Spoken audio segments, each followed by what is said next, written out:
I didn't want to record anything about Halloween. Um, Anybody have any lingering thoughts about American Dream? I'm not done with it, but any other stuff about the theme or the things you saw in it? So what I want to do today is 1, 2, 3, 4, 5, 6, 7, 8. I'm going to break you up into three groups again, three people, and then one group with two people. I'm just going to do it. Um, I'm just going to let the computer do it. Break you up and just talk about how you would produce this plays best to illuminate these themes. So setting, lighting, costumes, sound. Think about the world of the play and what's appropriate, and then think about how to best enlighten us about the themes. And we'll come back and talk about it at 11. So you'll have about 25 minutes. You guys seemed to do really well last time, staying on topic. And I don't really know if you did or not, because I can't sneak in without you seeing me. But oh, good. We have even 333. So let me put up some breakout rooms. 1, 2, 3. Assign automatically, and here they go. You should be getting a invitation right now.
Doesn't make any sense. What are you guys doing? Really Um, good. yeah, pretty good. Um, Are you still I talking about the play? I We mean, are weirdly. I was doing a bit briefly, but I mean, I'm struggling to really come up with like cool and interesting things to do with this because I think putting this show in a cool and interesting space takes away from the like described humdrum, like sort of rundown apartment that is seen. And so I think doing anything other than like a rundown apartment is a disservice to the text. That's Um, okay. But what kind of rundown apartment is it? It's you still need to your props guy still needs to get your furniture and the scene designer still needs to put shit up there and lighting. So even though that's not a good enough description, just go to detail. Finish your bit first and then get more details because it's not a realistic play, right? yeah, I I think it's sort of time period dependent because I think you could pretty easily slot this play into most points of America's history past when the play was written. And so just sort of take a cue from your director as like Well, what time period you want it to be in. And I so think it but you talk works. about that. You figure Oh, it out. I'm thinking purely like set designer wise. Well, there's Um, set design, lighting design, costume design. So really you're acting as a director. Get into detail. I'm not, I just, that's what you need. That's the next step is to get more detail. All right. okay. I'm going to leave you to it. Sounds good.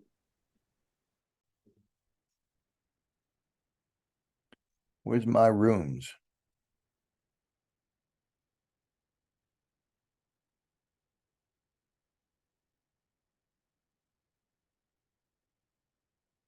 A comedian. Hello. I I scared you, was. didn't I? Big brother was watching us. Boo. I can't watch you without you watching me. I just want to see if you guys are still were still active and um the last group I talked to kind of said, well, it has to be a rundown apartment. I left it at that. And I said, you get details. What there's no such Liam has very interesting thought going right now, okay. right Yeah. in the midst of your arrival. I will leave you and flesh it out. Have fun. Right on. Thank you, Eric. Halloweeny. Um.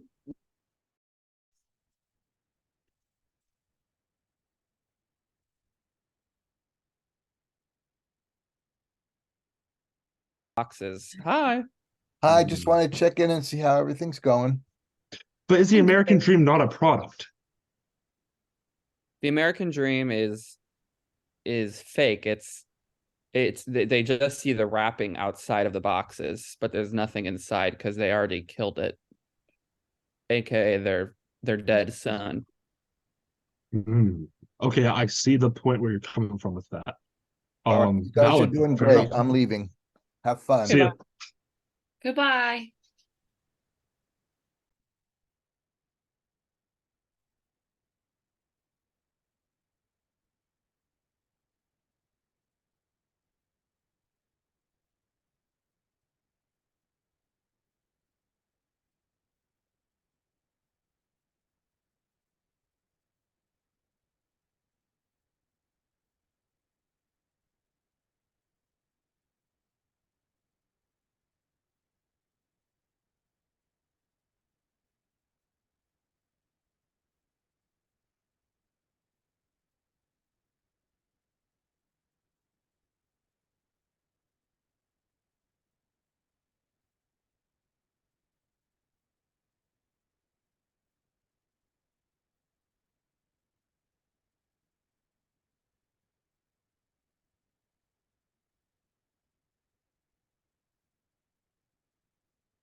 We back.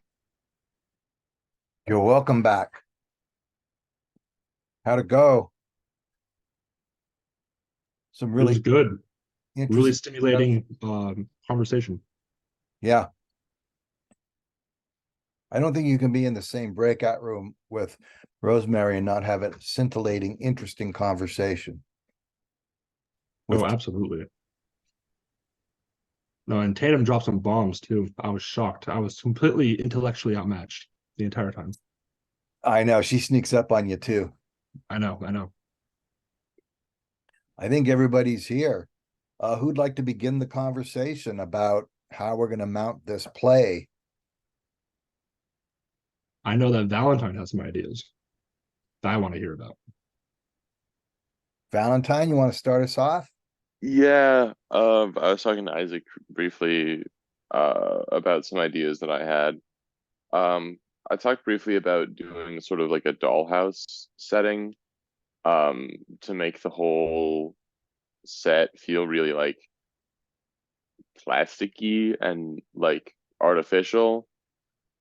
Because I think like if you're tying in the failures of the American dream as a concept to any material, I think plastic is a good one. Just because like what plastic does to the environment is very evocative, and like that sort of like toxicity and permanence relates well to the like toxicity and permanence of the American dream. Okay. Um, but I didn't stick on that idea for too super long because Marcos said like, what if we put it in black and white? And I was like, that's a really interesting concept because like it's not film, it's a play, so it'd have to be like makeup, set design, lighting, all really nailing this black and white look. But I think it would create a really nice sense of like uncanniness to see, like, because seeing a black and white movie doesn't feel as uncanny as seeing like a person who's made up to look like they're in a black and white movie. Can you And I define also, uncanny? yeah, Can you define what do you mean? What's uncanny mean when you say it? um, like unsettling, like not so unfamiliar that it is alien, but not exactly the way that the brain likes to see how a human looks and Okay. register it as a human. Okay. Good. Um, Keep going. I'm sorry to interrupt. no, you're chilling. And so like I think that creates like a weird sort of relation between all these characters and makes them a little bit stranger while still having that connection of like most people have seen black and white movies. And also like the really big metaphor for that idea is that like the American dream is literally outdated. So the world of the play is in black and white, which is a now outdated way of presenting media. Okay, let people respond to that. I just want to say that when you said plastic, the first thing that came to my mind was plastic hair on everybody. That's just jumped into my mind that everyone's wearing a wig, but it's plastic. And then the second thing that jumped into my mind was the irony of using plastic to symbolize unsustainable culture when we're actually using the product that we don't want to use. So I just thought that was kind of funny. Anyway, go ahead, let's react to that or bring up stuff that you like even better. Kind of going off of Valentine's like plastic dollhouse look. I was thinking of like nuclear test home, like when they would build homes and then destroy them with nuclear. I was kind of thinking of that as the house, and very bright colors, like kind of what you would see in a more in those commercials or in those advertisements for the American dream of like, you know, the like again, idyllic house, but make the family dressed in more drab and less colorful clothing to really push the idea that they are in a world that they don't belong in. Like that plastic world, that kind of fake world. Maybe they're even trying to fit into it, but they don't really. So it's almost like you are watching two separate worlds. You're watching like you have the world behind them. You have this perfect idyllic life that exists, but they are not at all a part of that. And then Miss Baker comes in and she kind of belongs in that world, so maybe make her a little bit more colorful. I don't know. I had less of an idea about what the costumes looked like, and I had a very clear idea of the setting. I really do like the black and white setting though. Like, and I really like your comments on making it like very outdated, like showing that what they're like this world that they are a part of is not the reality anymore, and it's like the concepts that they are a part of are not anywhere close to what we as a society should be following. Like we should not be following that American dream, that idyllic life, because that's just not really possible, or maybe it never was possible. Like maybe it just is that like distant dream, or that distant like it's just barely out of reach, and it's always been barely out of reach. Like the American dream was never something that you could achieve. You could maybe get close to it, but it was never a reality. And so yeah, I really like the black and white. That kind of changed everything that I was thinking, because I really like that idea of the outdated. Yeah, I'm gonna stop talking. Okay, well, I don't know your guys' pop culture backgrounds. Has anybody not seen an episode of Leave It to Beaver, or Make Room for Daddy, or Father Knows Best, or the Donna Reed Show, or Ozzie and Harriet? Has anybody not seen one of those? Raise your hand, or raise your fake hand. That might be a good place where you could find imagery for this. June Cleaver in Leave It to Beaver wore kind of a classic, but she always had a string of pearls. She wore them because the actress thought her neck was too long. She didn't like her neck, and she always did her shopping in one of these dresses that is not tight on the top, but it's not form fitting, but and then the dress kind of pops out with pleats in it and high heels, kind of something that nobody would wear today.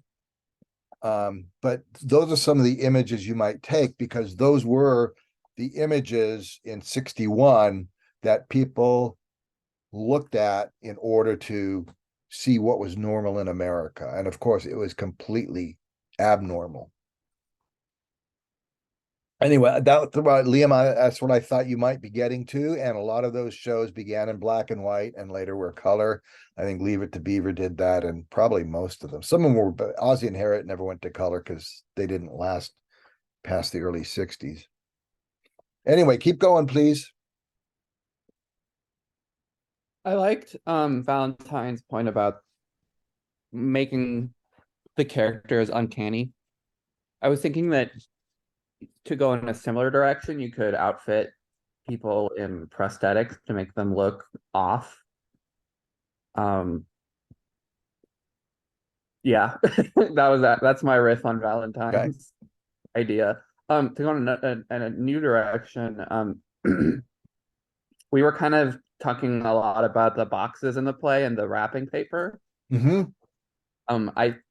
So one idea we had was to wrap all the furniture in the same wrapping paper to sort of show the artifice of the house that they're in, the world that they're in. And to kind of show to obscure as much as possible as far as the set goes, because the theme surrounding the boxes and the wrapping paper seemed so central to the play. Okay.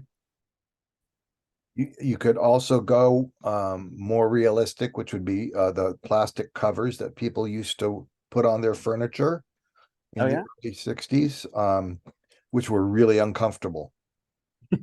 But it kept the furniture nice for company. I always thought that you would take the plastic off while you sit. I guess That some not people may have, but I don't think, and that would have been the way to do it. That wasn't my understanding. My grandma didn't use those.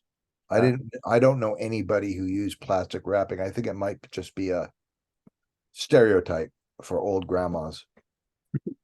I felt that the whole point of the boxes was that you don't get to see what's inside of them because there's nothing. It's the boxes are only the wrapping paper. Right.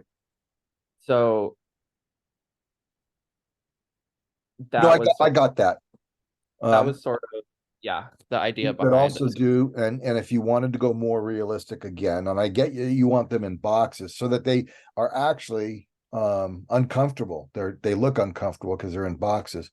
Um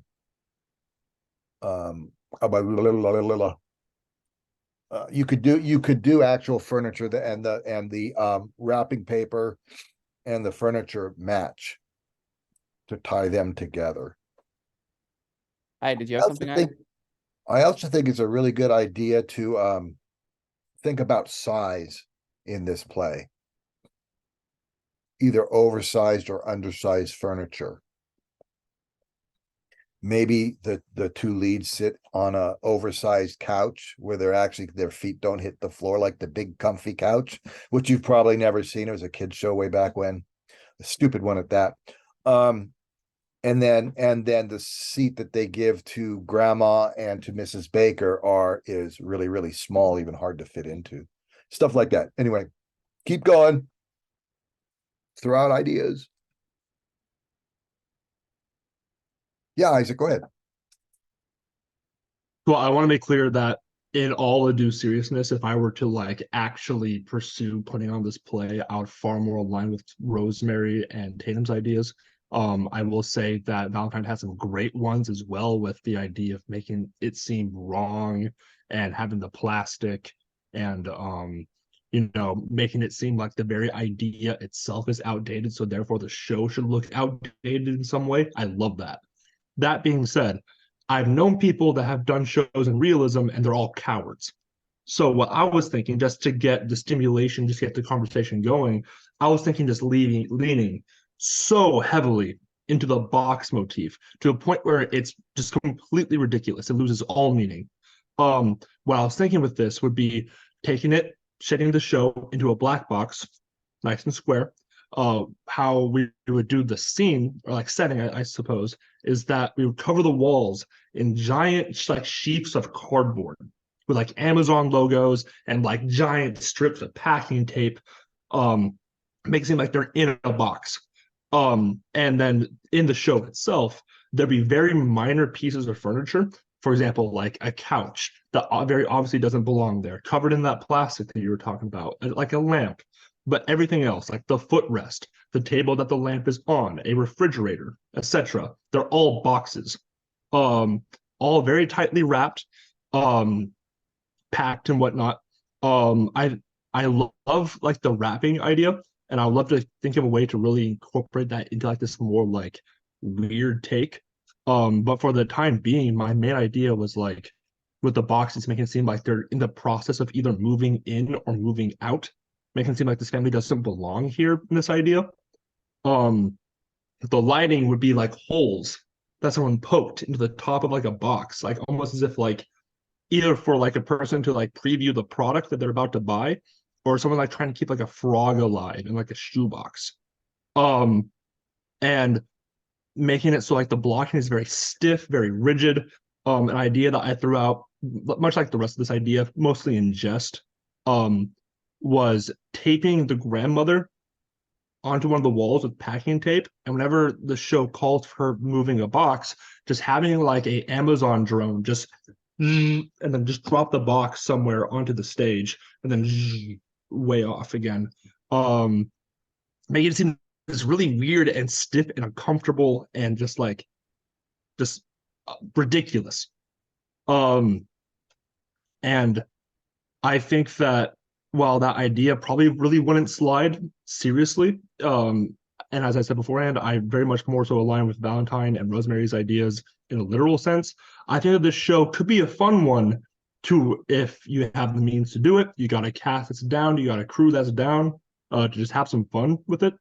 I think this could be a really fun show to just really try to make the audience like as uncomfortable and as weirdly intimate with this idea of like this whole play, the American Dream, is a product sold in a nicely tight wrapped little box, and it is trying to be like sold to you, but you're very obviously seeing that there's something inherently wrong with this.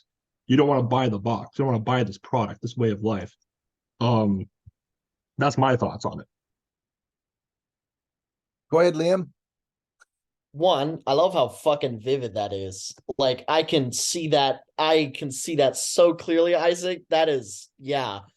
I love the idea of having everything feel like it's being packaged and sold to you.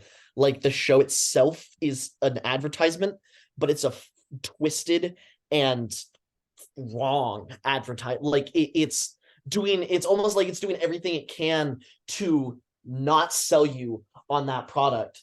Like, yeah, I wanted to say how really fucking vivid that is. Yeah, that's really all. I really like that idea.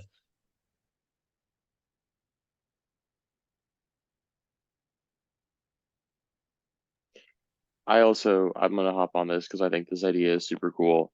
I think you could take it super extreme and have them wearing costumes made of cardboard.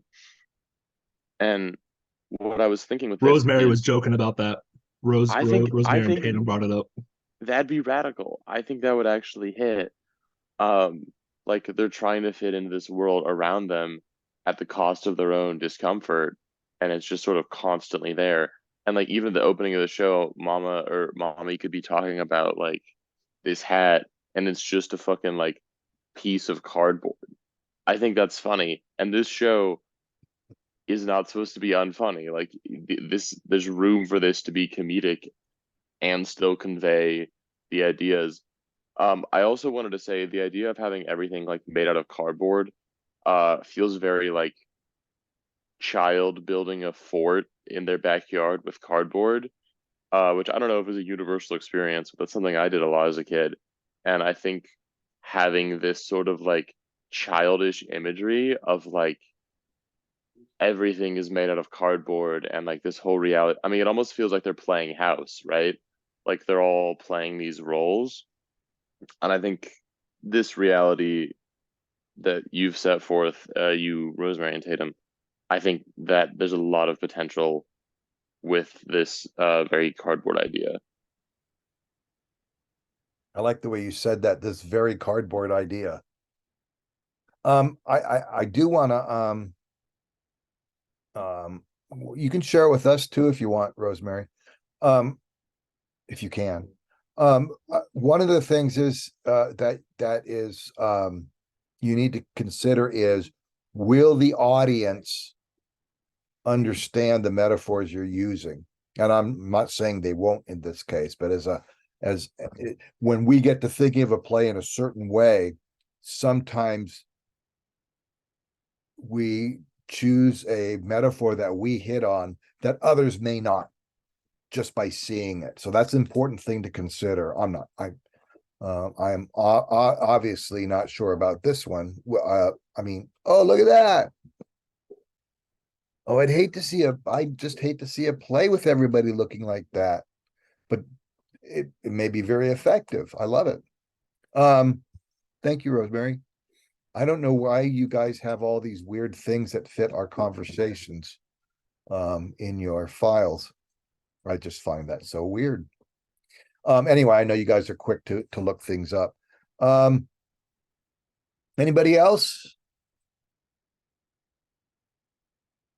It made me laugh, Liam, when you talked about poking holes in the top. That was you, Isaac, poking holes in the top like it was a box. I went right to the frog. or the bird or whatever it is.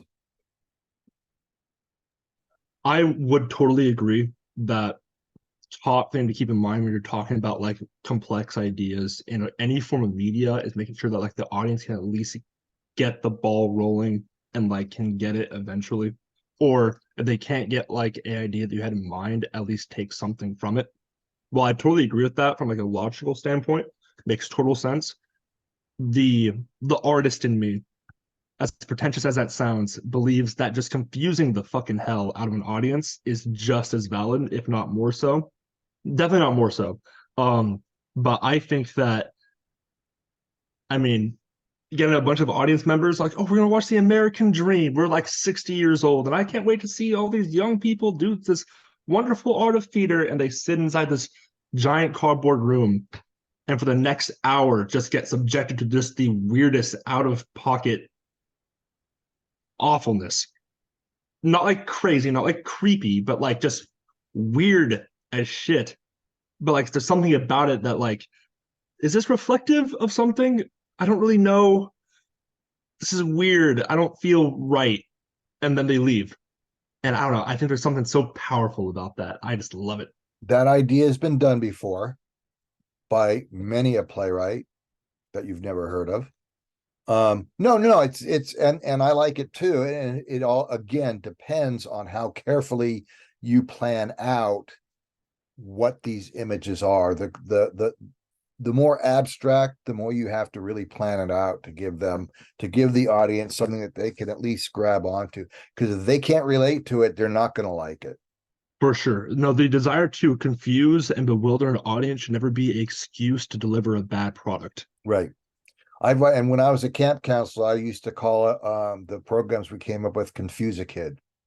And I did again when I was a substitute teacher. If you confuse the kids early on with what's going on, they pay more attention.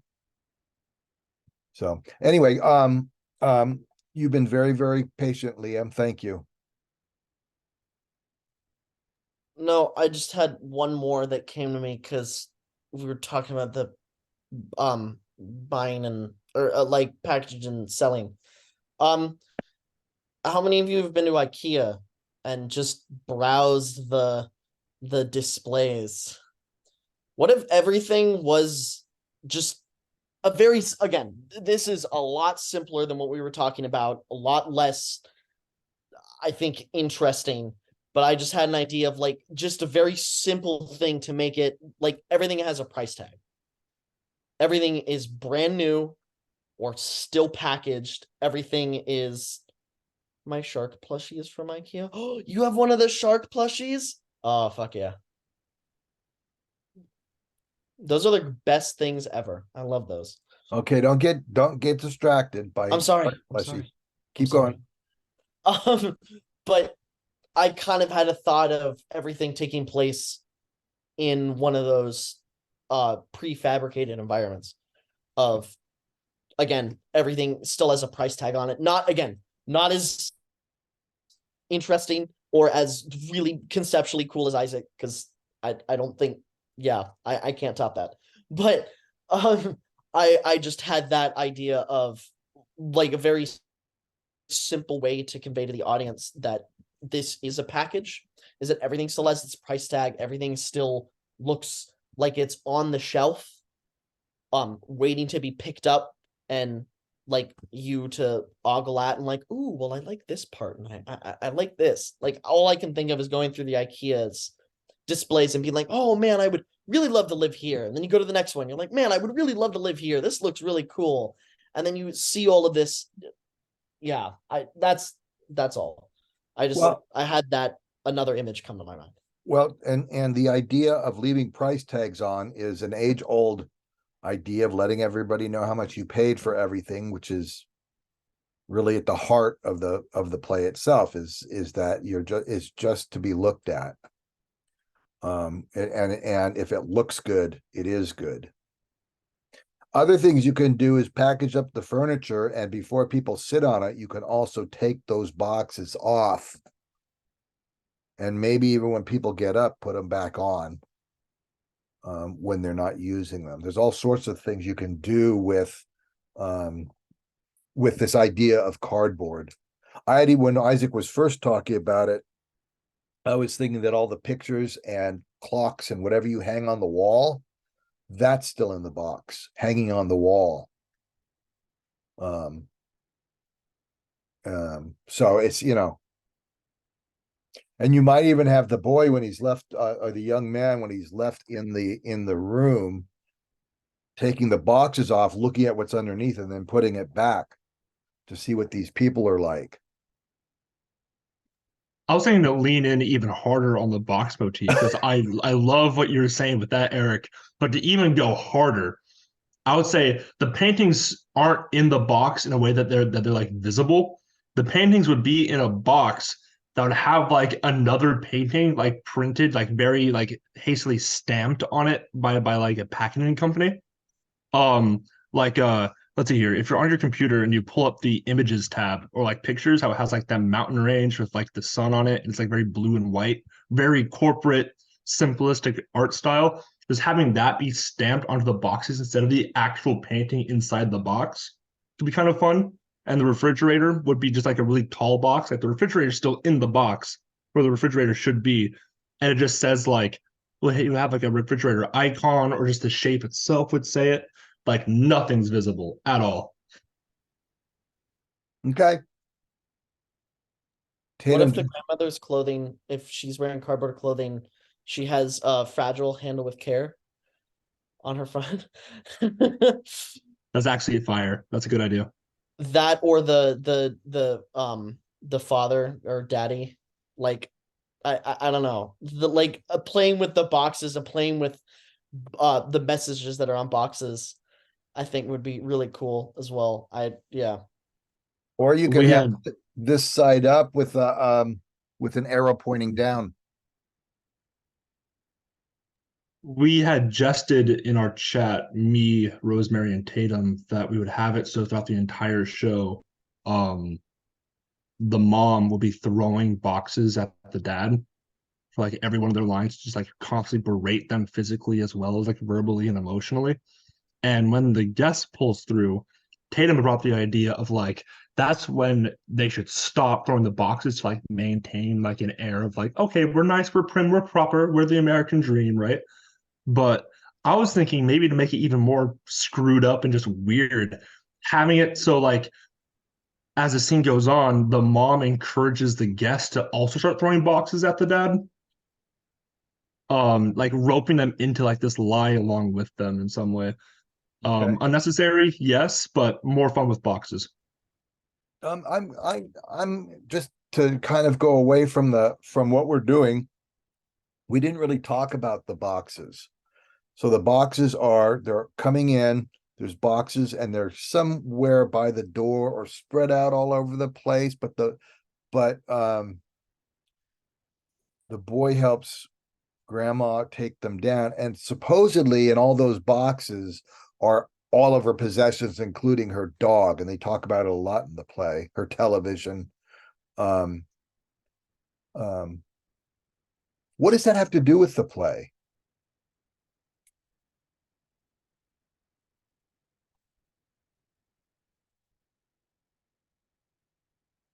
Realizing that it's kind of my overlooking the boxes as an important symbol in the play. I didn't think of that, and that should have been a topic last on Monday. How does that all fit in? I thought the boxes had a parallel to the American Dream and the American Dream, the guy, because because I viewed him as I mean he says he's a type, so I'm thinking of the American Dream character as this sort of artifice or mask, and the twin brother is the actual American Dream. He was murdered by the parents, and now all that exists now is the artifice. So the boxes, what's important about the boxes is the wrapping itself, but there's nothing inside of it. They're empty. It's more about the appearance of the box, what you see on the outside. Would they be, or are you thinking that they're gift wrapped? Rosemary? Yeah, I mean, I don't know if the play explicitly says how they're wrapped exactly, but I think the characters comment on how nice the wrapping paper is. I was thinking you could go in like a presence direction. Yes. And and there is a parallel between the boxes there and the girls' lunch, which always looks so nice on the outside. So I was thinking that Wrap maybe the lunch ribbon. too. What? I think it would. They wrap the lunch too, don't they? Well, at least there's a ribbon on it. Yeah. Oh yeah. And I think it would just give the scenic designers a lot of opportunities to play with the wrapping designs Mm-hmm. I and agree. play with There's- color and a lot of freedom to create an image with all of these different wrapping papers. Yeah, Tatum? I was just gonna say there's I think it's on page 71 or 11, depending on how you're looking at the PDF, but where the grandma talks about wrapping it, and because the mommy was complimenting it, and she says, I didn't really like wrapping them, it hurt my fingers and it frightened me, but it had to be done. And then like I don't know, that's just interesting, tying into like the idea of the American dream, like you have to do it, you don't really want to. I just feel like it ties into boxes and the theme of the show pretty well. But So on my page 71, and I don't, it's not the one you're talking about, Tatum, but I opened it to it anyway. It's toward the beginning of the play. Mommy says, "Oh, more or less. Look how many pretty boxes, pretty wrapped. Look how pretty Grandma wrapped these boxes." And Grandma said, "I didn't really like wrapping them. It hurt my fingers and it frightened me, but it had to be done. Why, Grandma? None of your damn business," which is one of my favorite lines in the play.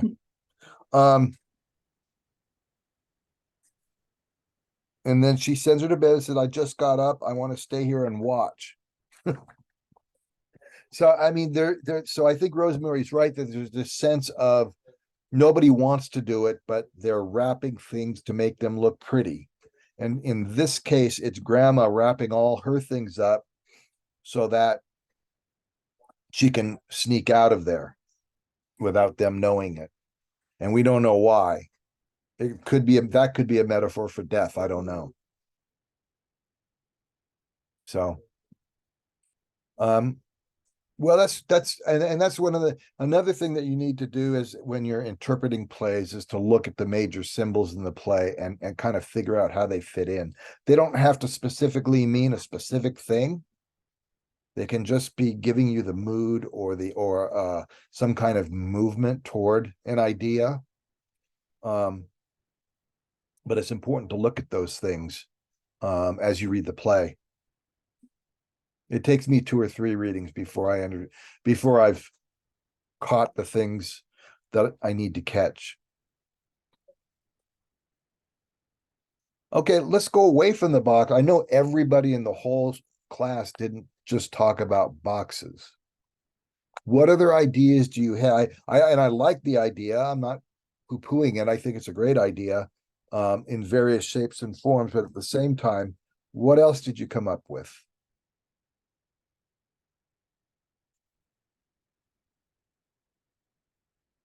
I guess we talked also about the old fashioned or the out of place in there. Any other extensions? I was just gonna say I really like the idea of either both the plastic idea and the black and white idea. I thought they were both very interesting, and like the idea and of relating it to a doll's house. They're I think it's interesting how the character is trying to escape this world that they're put in, and the other's striving, the mommy and daddy are striving to like be the American dream or whatever it is. And I thought that comparison was interesting. And I really like the idea of like plastic and artifice like kind of in the show, because I don't know, just today I was putting, or the other day I was putting together an easel I got, and I was like, whoa, this is real wood, like it's gonna last me a while. Versus my like desk that's fake wood, it's already like peeling and falling apart, that I got at a yard sale, I guess. But I feel like it's not that old. And I think that like plays into current events or current like consumerist culture now really well. But yeah, I was just thinking about it, that like when it was brought up, I was like, oh dang, that's happening now, the plastic.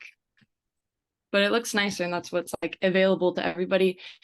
And also when I was realizing that maybe they aren't, for some reason I had the idea, I think because mommy was talking about how she uses daddy's money, but the grandma can't. I thought they had like a decent amount of money, but they're living in an apartment and things are like breaking down, right? I feel like I can't remember what, but like they need to fix things in the apartment. I can't remember what it was, but No, the toilet and there's a leak in the Johnny.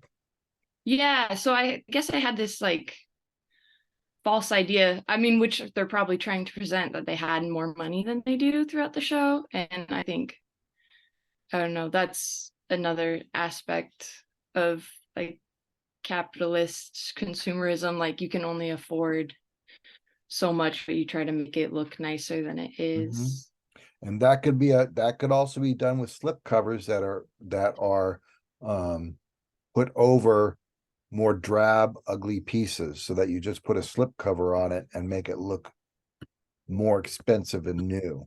And maybe the slip cover even has the price tag of the couch that you put it on it as a lie. Or the opposite. You know, You it gave doesn't me have an to be a idea. what? Tatum gave me an idea with the idea of people trying to seem like wealthier than they actually are.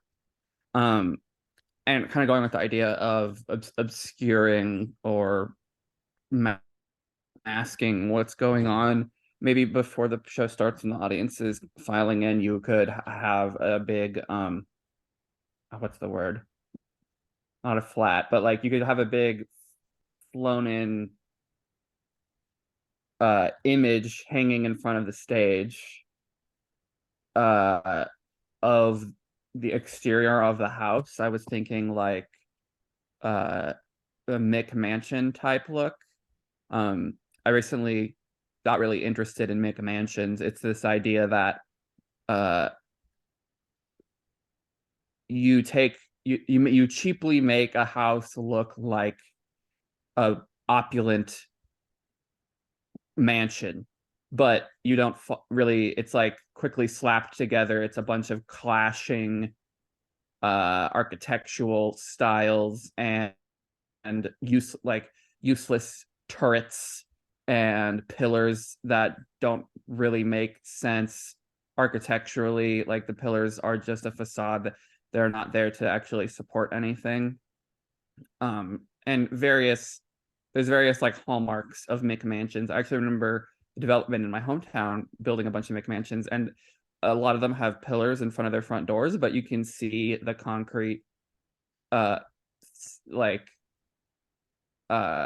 pole inside of the pillars. The actual like Greek looking classical pillar thing is fake, and it's just like surrounding this concrete pillar, and you can actually see the bottom of the Greek pillar doesn't touch the ground in these houses. So it's sort of this, you're selling people this idea that like you're buying a house, you've made it, and you deserve this really sort of braggadocious looking house, whereas in reality it's a total mess. Falling apart inside. Yeah, I remember the whole McMansion thing going on. I think I was in Central California. There was a huge controversy about a guy trying to build a huge house that he had bought like 4 lots together, and people didn't like it because he was building it higher than their houses and they couldn't see the view. But that's Yeah. an interesting one too. What we used to call nouveau rich. Jackie used it when she did one of George Bernard Shaw's plays. And I can't remember the name. It's the one that has man. No, it's not. Anyway, the nouveau rich who just want things to look rich and really can't quite afford it to be rich. So yeah, that's interesting. And I think that can be done on the inside too. What else we got?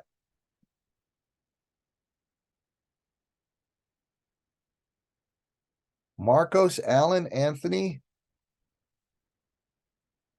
Haven't heard from you yet. I don't really know if I have too much to add that kind of wasn't already covered in one way or another, but I know when I was with Liam and Alan, we were talking about, and honestly, this is kind of this is really Liam's idea, but and so it's already been touched on a little bit, but Liam described like almost doing it in like like uh Liam, I know what you were saying, like those like test like nuclear homes, like very, I mean, same kind of thing we were saying, like very like manufactured, like middle America kind of thing where uh but but something's like not quite right. Um I me personally, just with this script, it's like I don't think you'd need to get too out there with anything with the set or the costumes or anything. Um, I mean, you can do whatever you want. And some stuff could work and some stuff couldn't. But it's like sometimes I think like it almost could be a little bit of a distraction. To where you leave people trying to like think about what this concept is. Um, with the set and the costumes and everything more than the script. So Right. I think keeping it somewhat grounded in that way would be best. You know, like a little room for stylization, like I said, kind of like that. I mean, you honestly, I think you kind of like nailed what I was thinking when you said like leave it to Beaver, that kind of thing. Um, because I think that leaves enough room for the script to that combined with the dialogue, I think people will get it, so to speak. Um, this sort of like inversion of the titular American dream. I don't know. Sometimes I've seen weird like, you know, conceptualization of some stuff, and like I said, to me, it just kind of gets distracting. If you get too out there with it, I don't know. I agree with you, Anthony. I have a couple comments about that. The first one is, regardless of what you decide, if it's more realistic or less realistic, it's important that you realize that something has to be there. So you can't just say it's a generalized thing. You have to make choices. And so when we make choices, we need to populate those choices with some sort of appropriate visuals for the play, regardless if they are over the top or much more subtle. But you have to choose something. Right. And the second thing is, that's why theater is a collaboration, because when Isaac comes in and says everything has to be cardboard and the lighting has to come through holes in the top of the box to keep people alive, that's when the other designers can say, well, we could take part of that concept and do it this way. Yeah, well, So this is one thing we were talking about this too, is it's like I said, it's like a director or even what's like in the script from the playwright to begin with. But really the director, there's like always going to be a vision, Mhm. but then it's like that that has to be malleable when, you know, you work with a set designer and a costume designer and a lighting Right. designer and all that stuff. So it's like, yeah, we were talking about like how in some cases, you know, the set designer might sort of push back a little on what's actually feasible and what's not. Right. A good example of that, Jackie, a few years back, and I don't think you guys were here at the time. She did Hedda Gobbler, and the concept was a fishbowl. Hedda Gobbler is always performing, and even with her family, because she doesn't have any family of her own anymore. It's always kind of this. People are looking at me, so they did kind of a fishbowl thing. The pictures were really high up. And there was a kind of a surrounding thing. There's some stuff with lights. In fact, the last of the lights was all the lights were done kind of in a circle, as if you know, like a little whirlpool. And on the one hand, it was a great concept, but on the other hand, I don't think it had enough to do with the play itself that people Yeah. understood that, because we were still sitting on the ground watching, and it was in the round in the black box, but we were still on the ground. So I think it was a little bit too subtle. And I don't think it would have helped to make it less subtle, because it was what it was. You know, we were in a fishbowl watching them, which all theater is really. But so what I'm saying is that you need to make sure that your symbolic stuff is something that the audience can process, even if it's subconscious. And then at the same time, it has to be it often needs to be tempered to encompass everybody's creative vision. And that's kind of but when you begin with a your first production meeting, some directors give you guidance before. This is what I want the play to be focused on, a main idea, and some don't. And then grab that main idea from the designers once he hears what they want to do. But you want to be able to, at that first production meeting, do exactly what Isaac did. Say, these are all products that are being packaged, and that's how I see it, and therefore we do this, this, and this. And then let other people, including the director, say that, you know, that's too much. How can we make that subtle? Or that's too subtle. How can we make that bigger? Make the seats cardboard. No, I'm just kidding. But that's kind of you don't want to block the creative process too early. You want people to like let their artistic visions go. And then you want to, and then you can start to pull it back to get the same ideas out. And we're kind of at what's your vision? And every time we talk about the visuals and the lighting and anytime we talk about the design concepts, we're at the beginning, because we don't really have guidance. Anybody else? All right, the next play we read is The Homecoming. Is it The Homecoming or The Birthday Party? I think it's The Homecoming. I have a nice clip of that, starring the guy who plays in The Hobbit, whatever his name is. When he was very, very young. It's from the RSC, Royal Shakespeare Company. And it's a Harold Pinter play. And so Harold Pinter writes in kind of a code. His whole thing is about the underlying meanings of words and he often, and you read one in Elements of Design, The Dumbwaiter, a one act. But his idea was that it's not what you're saying, but how you're saying it that really communicates. And so there's always an undertone of fear, and always a struggle between people talking with each other to dominate the other person. And that's true in this. It's a great play. So this is another one that you kind of want to see or hear rather than see, because of the importance that Pinter puts on the language. So you might want to look up a snippet from Pinter play. just to see how it works. I'm going to try to find a different one than I usually use because most of you have probably seen that in script analysis.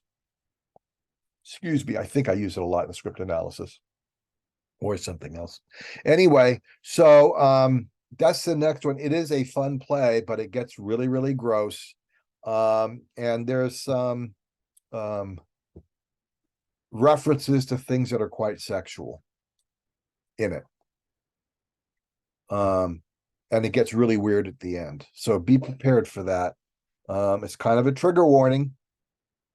There's no visuals here, but it's all talking, and it gets fairly strange and starts referencing things that are really unpleasant. So it's supposed to make you uncomfortable because the language in the plays do make you uncomfortable, but I think you'll like it. He was the guy who in the original text of Theater of the Absurd, he had a really small section in the chapter that that goes over a whole bunch of minor playwrights. Dürrenmatt's in there from The Visit. And he's actually not mentioned. He's in somebody else's section.